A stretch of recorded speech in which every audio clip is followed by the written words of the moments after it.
When my water broke, my husband did not rush me to the hospital. He threw me out of the car and drove away. I was 9 months pregnant. I could barely breathe from the shock. One hand clutched my stomach. The other pressed against the car door that had just been slammed in my face. I watched the taillights disappear, and all I could think was, this cannot be real. Not now. Not like this. Then the first real pain hit. It folded me in half right there on the side of the road. The baby was coming. My husband was gone, and I was alone, or at least I thought I was.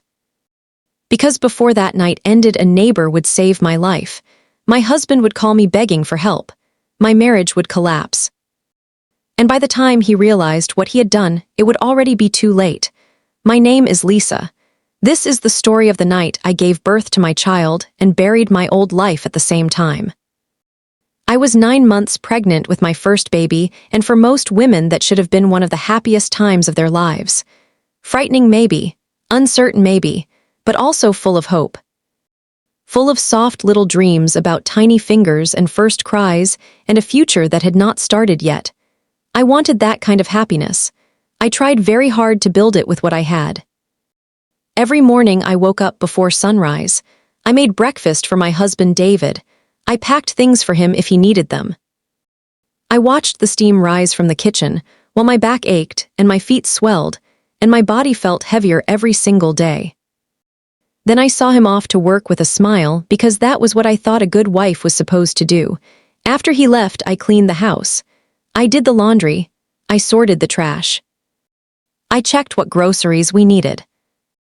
Then I went shopping even when my stomach felt tight and my lower back throbbed and strangers looked at me with concern when I lifted even small things into my basket. I learned to be careful. I stopped carrying heavy bags. I avoided anything too strenuous. If I had to buy something large like rice or bottled drinks, I would ask the store staff for help or wait until a kind friend happened to be nearby. Sometimes the woman at the register would ask if I wanted someone to carry things out for me. I always smiled and said thank you. Those tiny acts of kindness kept me going more than anyone knew. Because at home, kindness was not something I received very often. David worked an office job. He had weekends off. He could have helped around the house. He could have joined me for shopping. He could have asked how I was feeling. He could have put a hand on my shoulder and told me to rest. But most weekends, he went to his parents' house instead. Their home was close enough that he could come and go whenever he wanted. And he did, almost every weekend. No special reason, no emergency, no real excuse. He just said he wanted to see them. He said they missed him. He said family mattered. What he never seemed to understand was that I was his family too, or maybe he understood it perfectly and just did not care. His parents were the kind of people who smiled politely in public and spoke sharply in private. If anything ever happened involving David, then somehow it became my fault. If he was in a bad mood, then I had failed to support him. If he complained, then I had failed as a wife. If he did not get what he wanted, then I had failed to think ahead. No matter what happened, the blame always rolled downhill until it landed at my feet. I got used to it in the way people get used to cold weather, not because it stops hurting, but because after a while you stop expecting warmth. I did have one thing that belonged only to me. After I began maternity leave, I started keeping a blog. It was simple, nothing fancy. Just a quiet little corner of my day where I posted photos and short entries. A meal I cooked, flowers in the garden under a blue sky, a cup of tea by the window, the sunlight in the kitchen. The little moments that still felt gentle. Friends and acquaintances would leave comments. Sometimes they said the food looked good. Sometimes they said the flowers were beautiful. Sometimes they just wrote, "Take care of yourself."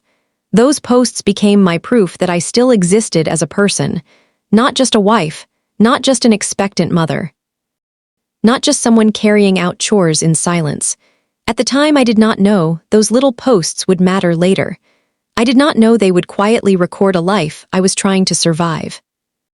One evening, I was making hamburgers for dinner when I heard the front door open. David came in the way he always did. He dropped his bag on the sofa, tossed his jacket beside it. walked past me without really looking at me. I wiped my hands and went to pick up his things because if I left them there, he would complain that the room looked messy. Welcome back. Dinner will be ready soon. I said it gently, the way I always did. He grunted something and headed for the bathroom. I stood in the kitchen for a moment holding his jacket and feeling that familiar empty space open in my chest. We had been married for 3 years. In that time, I had learned the shape of his indifference so well that I could almost predict it by sound. The way the door shut, the way his shoes hit the floor, the weight of his footsteps. Everything about him seemed to say you are here to serve me, not to be seen. After his bath, he came back wearing pajamas and dropped into his chair. I handed him a drink. He looked at it and frowned. Where is the beer? I froze for half a second. I had forgotten. I am sorry. I forgot to buy it today. I will get some tomorrow. He set the glass down harder than necessary. Go to the convenience store now. At first I thought I had heard him wrong. Now, his voice was flat, not loud yet, but sharp in a way that made my stomach tighten. I looked at him and then at the clock. It was evening. My legs hurt. My lower back was burning. I was very pregnant and very tired. If you want beer that badly, then why do you not go get it yourself? It is hard for me to move around like this. That was when his expression changed. It always happened fast, like a curtain dropping. You forgot it, so you fix it. I stared at him. He leaned forward. Do not act special just because you are pregnant. My mother always said women should keep moving for their health. Stop being lazy and go. For a second, I wanted to shout back. I wanted to ask him if he had any idea what carrying a child felt like. I wanted to ask why his mother seemed to matter more to him than the person standing right in front of him. I wanted to ask whether he had ever once looked at me and seen someone worth protecting, but I knew his anger. I knew how long it lasted. I knew how ugly it got, so I put on my shoes and left. The air outside was cool, and for a few moments I walked slowly just to calm myself. I told myself it was only a short trip. I told myself it was easier this way. I told myself a lot of things women tell themselves when they are trying to make humiliation feel practical. At the convenience store, I ran into Sarah. She lived nearby and always seemed to carry a kind warmth around her. The kind that made you feel less alone the second she looked at you. Good evening, Lisa. Good evening. She smiled at my basket. Forgot something too. I gave a weak little laugh. David wanted beer. Her smile faded just enough for me to notice. He sent you out to buy it. I shrugged because somehow saying yes out loud felt more painful than I expected. I forgot to buy it earlier. Sarah looked at my stomach, then at my face, then back at my basket. He could have gone himself. That is what I thought. There was no dramatic speech, no big scene. Just that simple exchange under fluorescent lights with cold air humming around us. But the quiet sympathy in her voice made my eyes sting. It was the first time that evening anyone had reacted as if what was happening to me was wrong. We walked part of the way home together. At the crossroads, we said goodnight and went separate ways. I remember watching her turn the corner and feeling strangely sad that I was going back to my own house. When I opened the door, David was sprawled on the sofa watching television. The plates from dinner were still on the table. He had not cleaned a single thing. Why did that take so long? I held up the bag. Here. He snatched the beer without thanks. Not even a glance, just irritation. As if I was the inconvenience in his evening, I cleaned the table, washed the dishes. Put away leftovers. Then I ate alone in the kitchen after everything was cold. I thought about saying something, about finally drawing a line, but I knew how it would end. Another fight. Another lecture. Another twisted version of events where I became the problem. So I said nothing. That night I took a bath and lay in bed staring at the ceiling while the baby shifted inside me.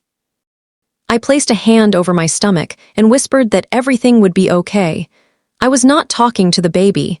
I was begging myself to believe it.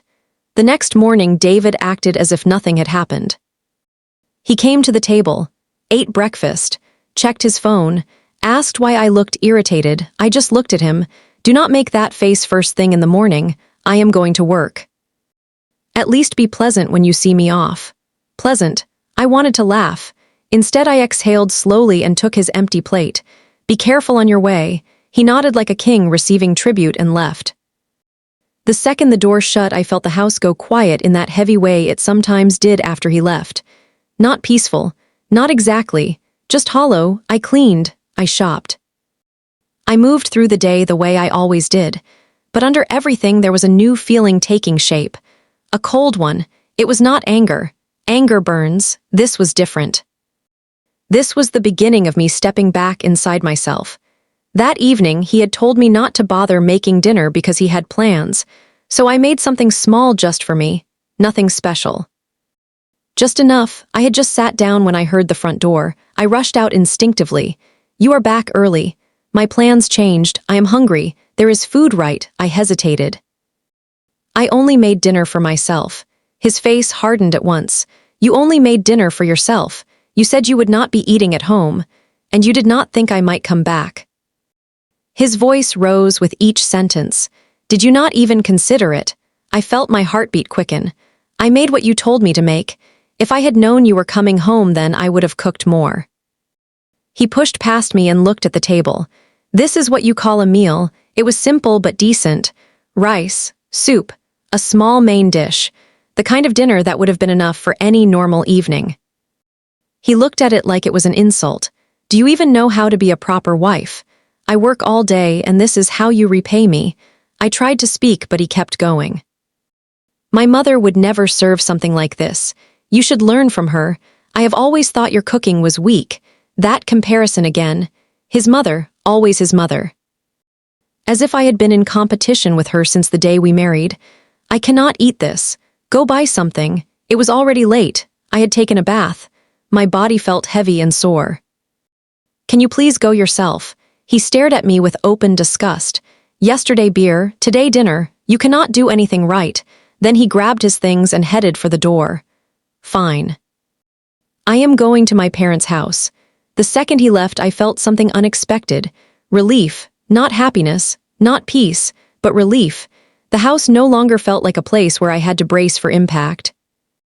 The next morning my phone rang. I knew before answering who it would be. It was my mother-in-law. What kind of wife sends her husband away hungry? Do you know how abusive that is? I closed my eyes. He told me he would not be home. "I only made enough for one person. You should have prepared more just in case. You are his wife. It is your duty to think ahead." There it was again, duty. Responsibility, blame, always carved into the same shape. I apologized just to end the call. Afterward, I sat in silence for a long time. The baby moved. I rubbed my stomach and looked around the kitchen. My home, and I realized something that scared me. I no longer felt safe in my own marriage. But I also did not yet know how much worse things could get. That night, David was still not home. I thought maybe if I made an effort, then maybe just for a little while the tension would ease. So I planned a better dinner. I went shopping carefully. I chose nice ingredients. I even bought his favorite beer. I told myself if the meal was perfect, then maybe there would be no fight. Looking back now, that thought breaks my heart. How many women wear themselves down trying to create peace for people who are determined to destroy it? I started cooking early. I seasoned everything carefully. I laid out the table beautifully. When I was done, it looked almost festive, almost like the kind of dinner two people in love might share. I stood there staring at it, and for one foolish moment I felt proud. He will like this. I waited. An hour passed, then another. The food cooled. The beer lost its chill. The room became too quiet. I called him once. No answer. Twice. No answer. Again and again. Nothing. By midnight I was sick with worry, angry too, but mostly worried. Had something happened? Was he hurt? Had he gone to his parents' house? I called them. "He is not here." I thanked them and hung up. The fear in me deepened. I kept staring at the front door, expecting it to open. Every small sound outside made me jump. Every minute felt longer than the one before it. The meal sat untouched under the dining light like evidence of my own foolishness. Then close to midnight the lock finally turned. David stumbled and drunk, so drunk he nearly fell before he even reached the hallway. I rushed to him. "Are you okay?" "Too loud, go away." He slurred the words and dropped to the floor. I knelt instinctively. I reached for him. He shoved my hand away. "Do not touch me." I froze. He looked up at me through half-shut eyes and sneered. "Do not come near me with that ugly face. I cannot believe you are my wife." For a moment the whole world went silent. Not because he was drunk, not because I had never heard cruelty from him before, but because something in the way he said it stripped away the last fragile excuse I had built around him. This was not stress. This was not a bad mood. This was not a misunderstanding. This was contempt, pure and simple. I stood up slowly.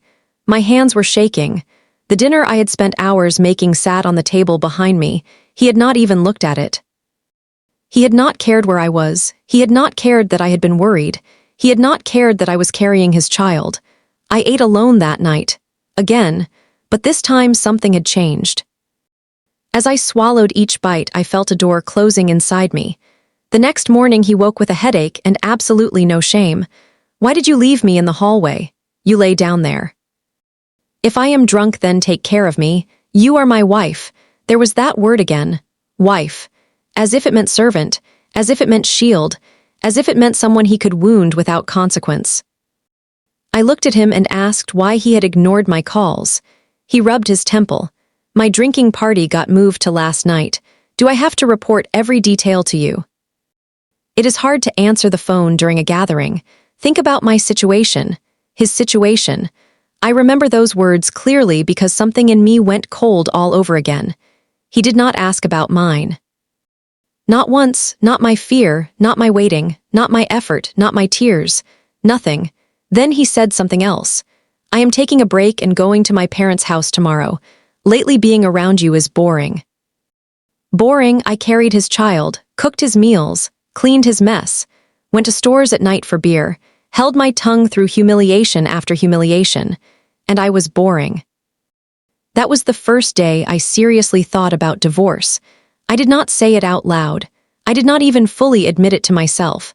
But the word had entered the room, and it never really left after that. My due date was close. Very close. The baby could come any day. Friends told me first births can be unpredictable. Neighbors smiled kindly and said just a little longer now. Even strangers sometimes looked at my belly and wished me luck. I held on to those little bits of warmth. Then one evening David came home and casually dropped something into my lap like it meant nothing. "My parents want all of us to go on a family trip." I looked up at him. "A trip, yes. 2 nights and 3 days. Next week." Next week was my due date. I thought maybe he was joking. Maybe even he could not be that careless. "I am about to give birth. You are pregnant, not sick." I opened my mouth and closed it again. Traveling that far this late is risky. He rolled his eyes. "My parents are inviting us kindly and you are making excuses. Everything is already decided." Already decided. Without asking me, without discussing it, without considering the doctor, without considering the baby. I tried one more time. What if something happens? It will be fine. Then he left the room as if that ended the matter. The next day I called a close friend and told her everything. She was horrified. "That is too much, Lisa. You cannot go." I knew she was right. I planned to refuse. I rehearsed the words in my head. I imagined myself standing there calm and firm and simply saying no. But when the morning of the trip arrived, David was already impatient before I even spoke. "I do not feel well. I think I should stay home and rest." He looked me over with open suspicion. "You can rest in the car. I am worried about the baby. You worry too much." Then he shoved the luggage toward me. "We are going to my parents' house first. Hurry up."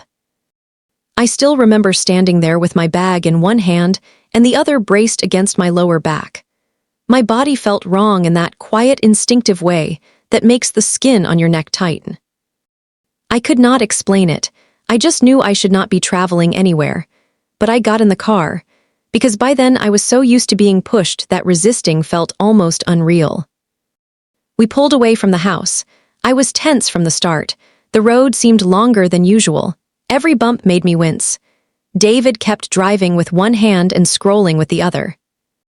I watched the passing buildings and tried to breathe evenly. Then I felt it. A sudden warmth between my legs. At first my mind refused to understand. Then I looked down and saw liquid spreading across the seat and dripping to the floor mat. My water had broken. David. My voice came out thin and strained. David, my water broke. We need to go to the hospital now. He jerked his head toward me. What? The baby is coming. Please turn around. Now. For one tiny second I thought I saw fear in his face, then he pulled over. Relief washed through me. Thank God. I reached for the dashboard to steady myself as another pain tightened through my stomach. But instead of turning the car around, David threw open the passenger door. What are you doing? Get out. I thought I had heard him wrong. What? You are making a mess in the car. Get out. I stared at him in total disbelief. I need to go to the hospital. Then go, call someone, get out first. I could not even process it. David, please, the baby. He grabbed my arm and pulled. Pain shot through my body. I stumbled out of the car with my bag half falling open and one shoe nearly slipping off. The road felt unsteady beneath me. He started wiping the seat with a towel. I stood there looking at him like I was looking at a stranger. No, worse than a stranger, because a stranger might have had more mercy. We were supposed to go on a family trip. Look what you did.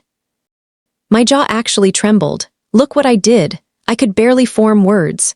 Are you seriously leaving me here? You will be fine going to the hospital alone, right? Then he got back in the car. I called after him. David, wait. He drove away. I wish I could describe that moment in a cleaner way, in a stronger way, with the kind of anger it deserves. But the truth is the first thing I felt was not anger. It was disbelief so deep it numbed me. I stood on the side of the road in shock while labor pains began rolling through my body. A part of me kept expecting the car to stop, to reverse, to come back. It never did. My hands were shaking so badly I nearly dropped my phone. I dialed for help, but my thoughts were scattered and the pain was getting worse. My breathing became shallow. I remember thinking, I cannot do this. I cannot do this alone. Then I heard someone call my name. Lisa. I turned and saw Sarah running toward me. She took one look at my face and one look at the puddle near my feet and understood instantly. Are you in labor? My water broke. Where is David? The question hung there between us. I could not answer properly. I just shook my head. Sarah did not waste another second. She got hold of my arm, supported my weight. Spoke in a voice that was calm and steady and firm in exactly the way mine was not. It is okay. Stay with me. I have you. She arranged transportation immediately and stayed right beside me. In the car, she held my hand through every wave of pain. She kept talking to me softly so I would not spiral. She told me to breathe. She told me to focus on her voice.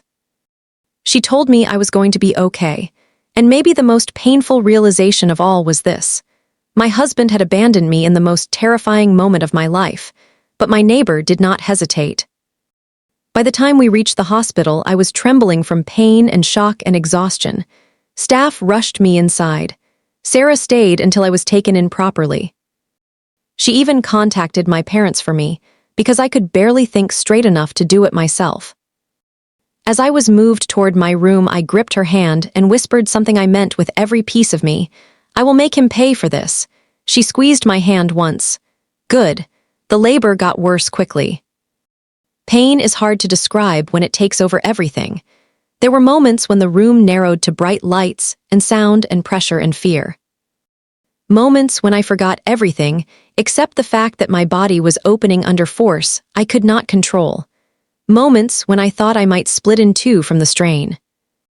And through all of that, one thought kept rising again and again. He left me, not by accident, not in panic, not because he did not understand. He left me on purpose. At some point during the labor, my phone started vibrating over and over. I heard it from across the room. My parents had arrived by then and were standing nearby with faces full of fury and worry. They told me it was David calling. I took the phone. The second I answered, I heard panic in his voice. Help me. That was all he said at first. Help me. No apology. No how are you. No are you safe. Just help me. Pain tore through me again and I ended the call. My parents switched the phone off after that, but messages kept coming in before it died. One after another. Desperate, rapid, restless. At the time, I did not know what had happened. I only knew that somehow now he needed me. Somehow now he was afraid. Then another contraction hit, and I had no space left to care. Hours later, after pain and breath and pushing, and a level of exhaustion I had never known before, I finally heard the sound that changed everything. My baby cried. It was not a neat, beautiful movie moment. I was sweaty and weak and shaking. My body felt wrecked. My mind felt blurred. But the second that cry reached me, something inside my chest broke open. I cried too, not from pain, not even from relief, from the overwhelming knowledge that in the middle of one of the worst nights of my life, something pure had still arrived. A life. A tiny human being who had done nothing wrong. A child who deserved safety.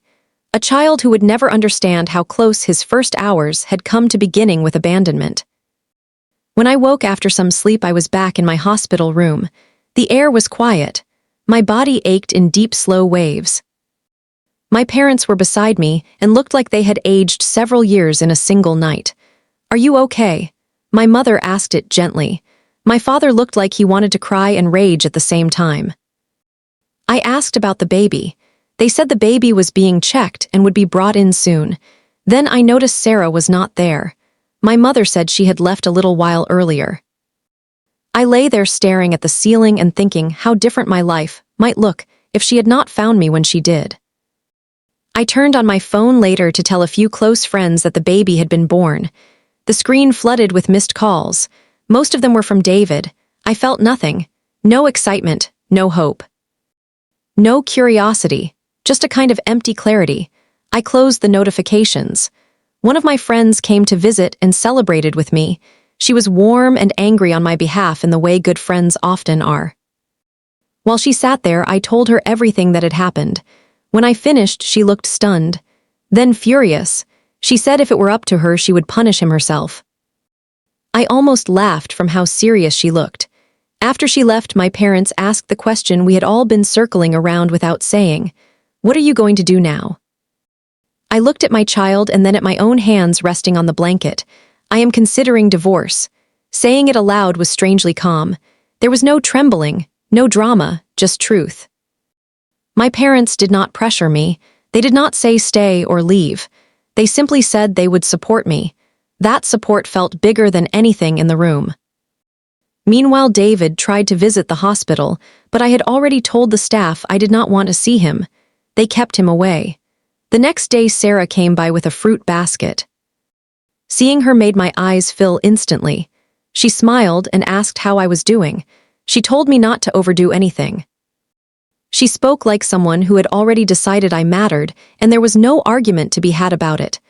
I thanked her again and again. She waved it off at first, but then her expression changed. I told my husband what happened. There was something sharp under her voice now. He was furious. I looked at her more carefully.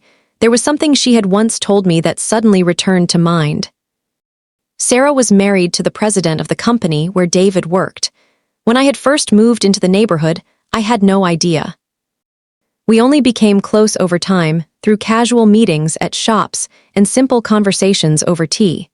She had told me quietly once that she preferred not to advertise who her husband was.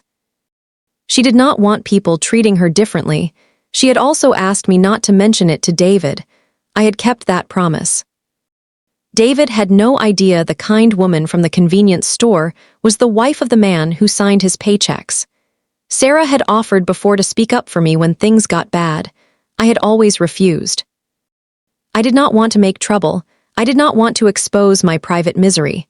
I did not want anyone to think I was using connections.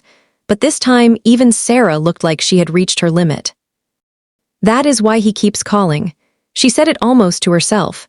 I asked what she meant, but she only gave me a small, unreadable smile and changed the subject. I did not get the full answer until later. The first clue came from my friend, who visited again before I left the hospital. She held out her phone and told me to look. A video was circulating online. At first, I did not understand what I was seeing. Then my blood ran cold.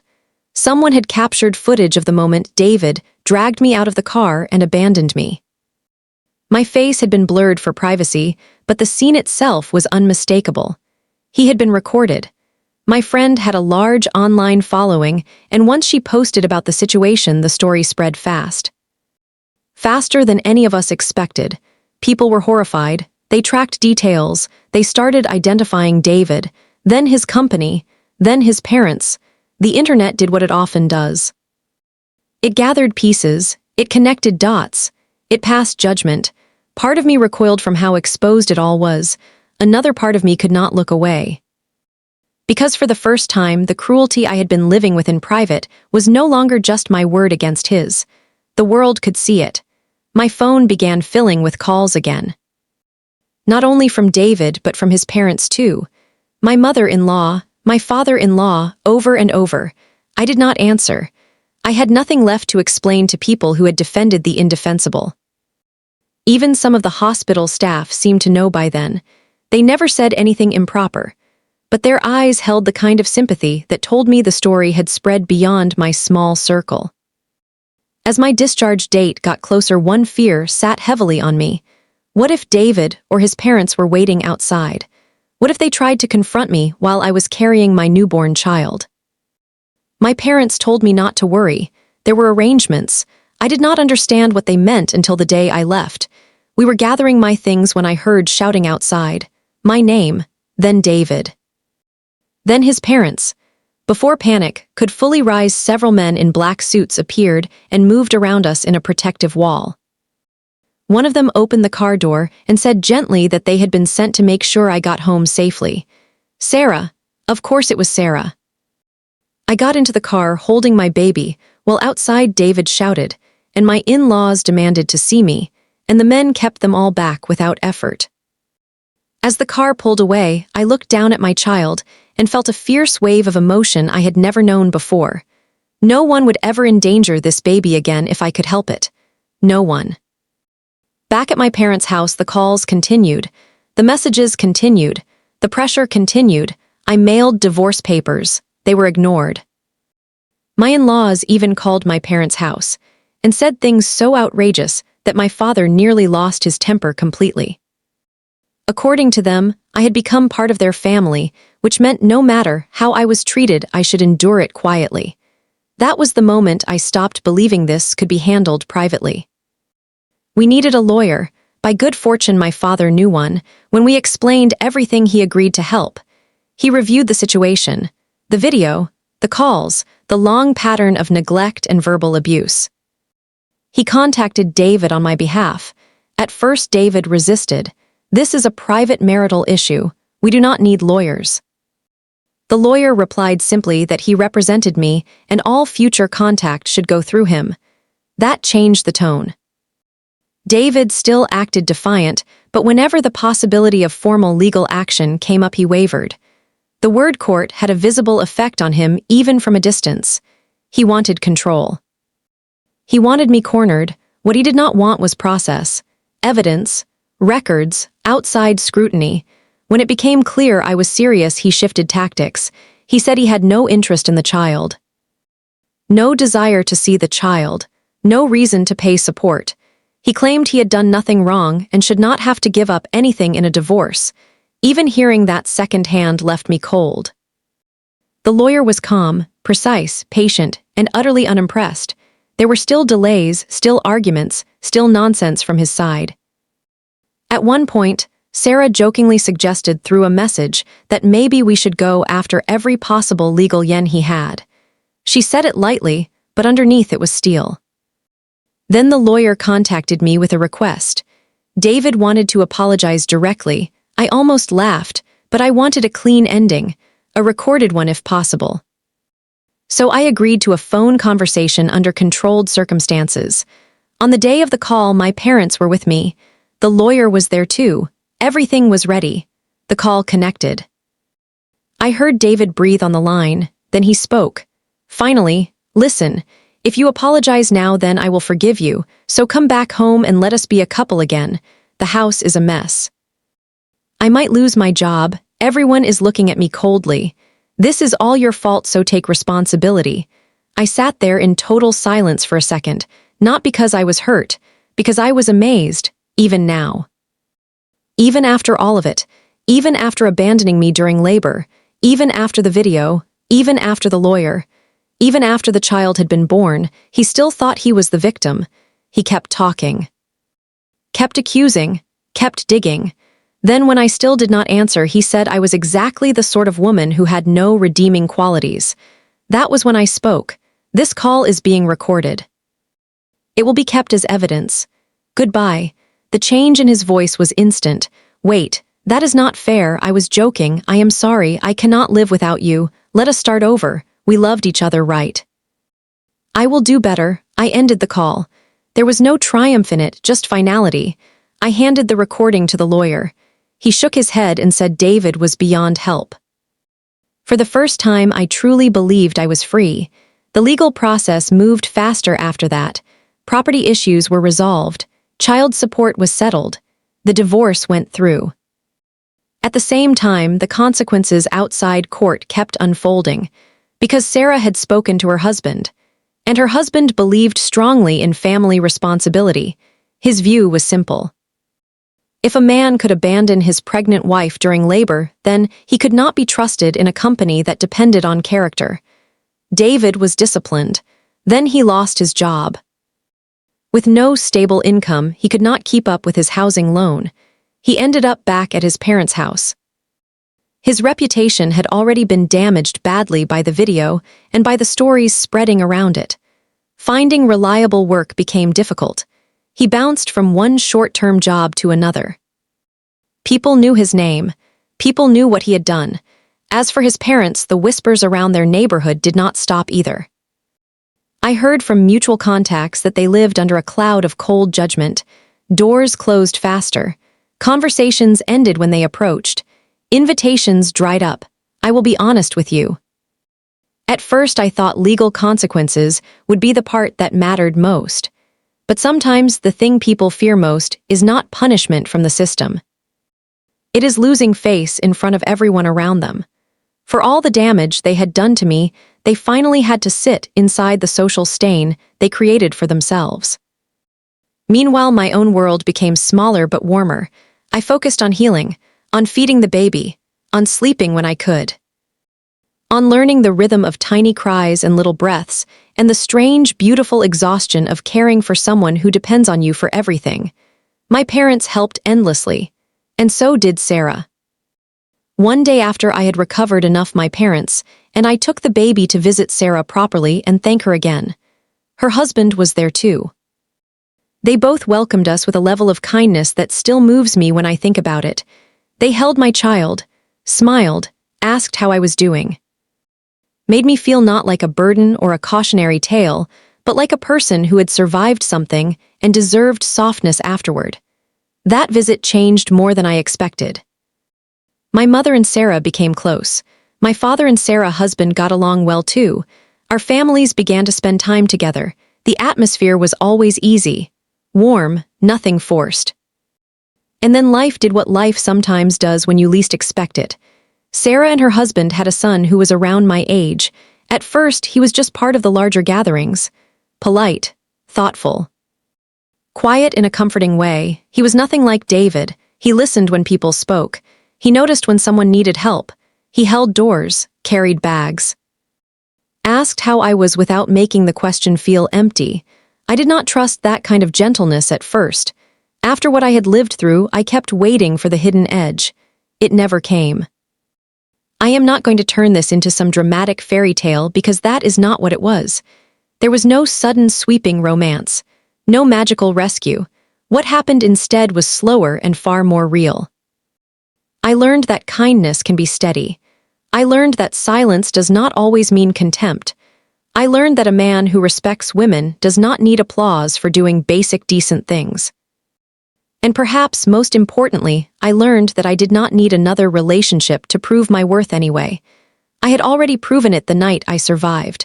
Still, life has its own strange sense of humor. Years later, if you had told the woman standing on that roadside in labor that one day she would laugh freely again and raise her child in peace and maybe even open her heart to someone new, she would not have believed you. But that is exactly why I am telling you this. Because when you are trapped inside cruelty, it can feel permanent. It can feel normal. It can feel like maybe this is just marriage. Maybe this is just adulthood. Maybe this is just what some women have to endure. It is not. A husband who sends his pregnant wife out at night for beer is not misunderstood. A husband who mocks her cooking after she serves him with a swollen, aching body is not just stressed. A husband who abandons her while she is in labor is not flawed. He is dangerous. And the hardest part is that abuse does not always begin with screams and obvious violence. Sometimes it begins with small daily dismissals, with chores treated as obligations instead of care, with exhaustion ignored, with your body taken for granted, with your feelings trimmed away until you start doubting whether you have the right to be hurt. By the time the worst moment comes, you are already trained to question yourself. That is why I am so grateful for every person who stood beside me when I could not stand firmly alone. Sarah. My parents, my friends, the hospital staff who respected my boundaries, the lawyer who did not let him twist the story, every one of them helped me rebuild a life I might have lost. But if I had to name the single moment everything changed, it would not actually be the divorce, or the lawsuit, or the viral video. It would be the moment I heard my baby cry. Because in that cry, I understood something with a force greater than fear. I could not keep teaching myself to survive disrespect. I had to teach my child what dignity looks like. And dignity does not mean enduring everything quietly. Sometimes dignity means leaving. Sometimes dignity means documenting the truth. Sometimes dignity means saying no more even if your voice shakes. Sometimes dignity means choosing a hard road, because the road you are on will destroy you if you stay. I think about that younger version of me sometimes. The one who stood in the kitchen, making perfect dinners for a man who had already decided not to value her. The one who apologized to his mother to keep the peace. The one who kept believing that if she just worked a little harder, then maybe she could earn gentleness. I want to hold her face in my hands and tell her something simple. You never had to earn basic love. You never had to prove you deserved care. You were not difficult, or boring, or lacking. You were surrounded by people who benefited from making you feel small. And the moment you stopped shrinking, they started to panic. That is what his desperate calls were really about, by the way. Not love, not remorse, panic. Because once the truth came into the light, he knew he had lost the one thing men like him depend on most. Silence. I did not owe him that silence anymore, and I will never give it back. Today, when I look at my child, I do not feel haunted by that road or that car or that awful sentence he threw at me. You will be fine going to the hospital alone, right? No, I was not fine. I was terrified, I was betrayed, I was in pain, but I was not alone for long, and that matters, because sometimes family is not the person who marries you. Sometimes family is the person who sees you shaking on the side of the road and runs toward you. Sometimes family is the people who open their home when yours stops being safe. Sometimes family is the friend who says this is wrong before you are ready to say it yourself. Sometimes family is the child who arrives and forces you to become braver than you knew you could be. If you are listening to this and something inside you feels uncomfortably familiar, then please hear me. Cruelty does not become love just because it happens inside a marriage. Neglect does not become normal just because it happens every day. And staying silent does not make you strong. Getting out does. Telling the truth does. Protecting yourself does. My life did not become perfect after that. Healing never works like that. There were legal meetings and sleepless nights and days when old words came back to sting me all over again. There were moments when I doubted myself. Moments when I wondered how I let things get that far. Moments when I looked at my child and cried from guilt for choosing a father so badly. But healing is not the absence of pain. It is the refusal to live inside the same wound forever. And little by little, that is what I did. I made a new routine. One without fear sitting at the dinner table. One without my phone tensing me every time it rang. One without being compared to another woman every time I tried my best. One without asking permission to rest. One without begging to be treated like a human being. And that is why the ending of this story hits me harder now than any revenge ever could. It is not that David lost his job, or his reputation, or his house. It is not that his parents had to live with public shame. It is not even that I won legally. It is that my child will grow up never seeing me bow my head to that kind of man again. That is the real ending. That is the part that matters, not the fall of someone cruel, but the rise of someone who finally remembered her own worth. So if this story stayed with you, then do not just move on quietly.